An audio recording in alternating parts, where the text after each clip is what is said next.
આપણી સગાઈ થઈ ને ત્યારે લેન્ડલાઈન જ હતી, એમાં મોબાઈલ તો હતા નહીં, અને લેન્ડલાઈન પાછી એવી આમ ડ્રોઈંગ રૂમમાં વચ્ચોવચ્ચ રાખી હોય ને કે આખા ઘરમાં આમ બધાને ખબર પડે ફોને આવ્યો, વાત સંભળાય.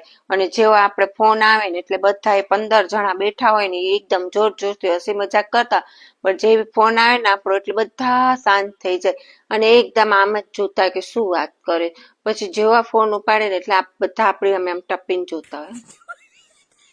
પછી આપણે શું વાત કરીશું, આપણે એમ જ કે કેમ છે મજામાં, મમ્મી પપ્પા કેમ છે, વરસાદ કેવો છે ને એવી વાતો કરી લે એક સ્વાઈ. ત્યારે હવે મને એ જ વિચાર આવે કે ત્યારે આપણે ફોનમાં વાત કરવા માટે કઈ નતું, બોલે કે વાત શું વાત કરી. અને હવે છોકરા છોકરીઓ મોબાઈલમાં અડધો અડધો કલાક 1-1 કલાક શું વાતો કરતા હશે એવી.